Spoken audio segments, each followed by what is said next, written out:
दुसरा प्रयत्न आपला यशस्वीरित्या पार झालेला आहे. आपण बघू शकता अत्यंत विषारी असा ओ माय गॉड. मित्रांनो बघा, सापाबद्दल पूर्णपणे माहिती असल्याशिवाय तुम्ही मित्रांनो बघा, योगेश दादा पुरकर, गाव धोंडगव्हाण. तर बघा, त्यांच्या विहिरीमध्ये आपण विहीर बघू शकता, साप पडलेला आहे. बघा या साईडने इथं कोपऱ्यामध्ये आहे इंडियन स्पेक्टिकल्ड कोब्रा, भारतीय नाग आहे. तर बघा, आपण घाईगर्दीत चिमटा विसरून आलेलो आहे. आकड्याच्या साहाय्याने आपण सुरक्षितता वापरून रेस्क्यू करणार आहे. व्हिडिओ नक्की बघा, व्हिडिओ हे दादा काढतील. तर बघू, आपण साधा सुद्धा पद्धतीचा तारेचा आकडा बनवलेला आहे. हा आकडा किती उपयुक्त आहे बघू. किती प्रयत्नात साप निघतो. मित्रांनो बघा, पहिला प्रयत्न आपला फेल गेला आणि दुसरा प्रयत्न बघू. इथं पण अडचण आहे, म्हणून थोडं मागच्या दिशेने आपण काढण्याचा प्रयत्न करू. आहे. दुसरा प्रयत्न आपला यशस्वीरित्या पार झालेला आहे.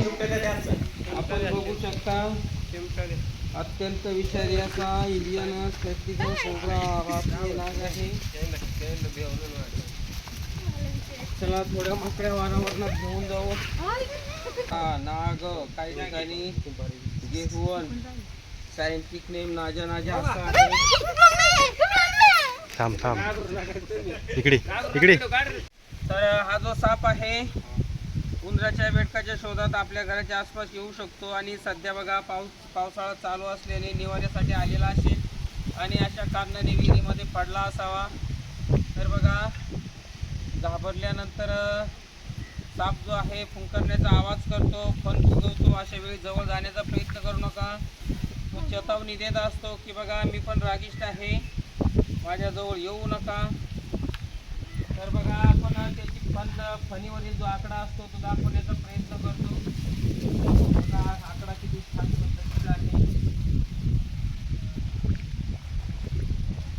हे बघा, ओ माय गॉड. मित्रांनो बघा, सापाबद्दल पूर्णपणे माहिती असल्याशिवाय तुम्ही कोणताही साप पकडण्याचा हाताळण्याचा प्रयत्न करू नका, अन्यथा धोका निश्चित असतो.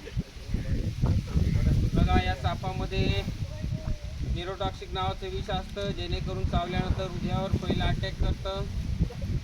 चावल्यानंतर बाबा भगत अशा कोणत्याही विद्येच्या भानगडीत न पडता आपला अमूल्य वेळ सरकारी दवाखान्यात जाण्यासाठी घालवा. कारण साप जो आहे अत्यंत विषारी असतो. आपल्याला लवकरात लवकर उपचार झाला नाही तर मृत्यू हे अटळ असतं. तर या सापाला आपण कोणत्याही प्रकारची इजा आणि नुकसान न होता त्वरित एका बरणीमध्ये पॅक करून निसर्गाच्या दिशेने रिलीज करणार आहे.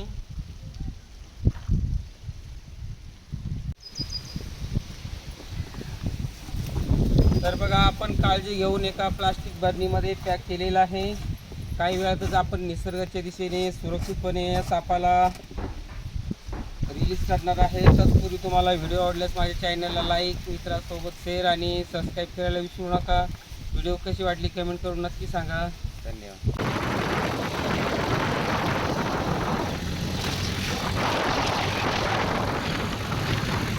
विहिरीमध्ये पडलेला कोब्रा बघा, आपण एकटाच असल्यामुळे पाहिजे तशी व्हिडिओ घेऊ शकलो नाही.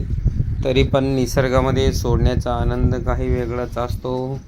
साप वाचवा, निसर्ग वाचवा आणि पर्यावरण राखा, एक पाऊल प्रगतीकडे. प्लीज लाईक, शेअर आणि सबस्क्राईबर. धन्यवाद.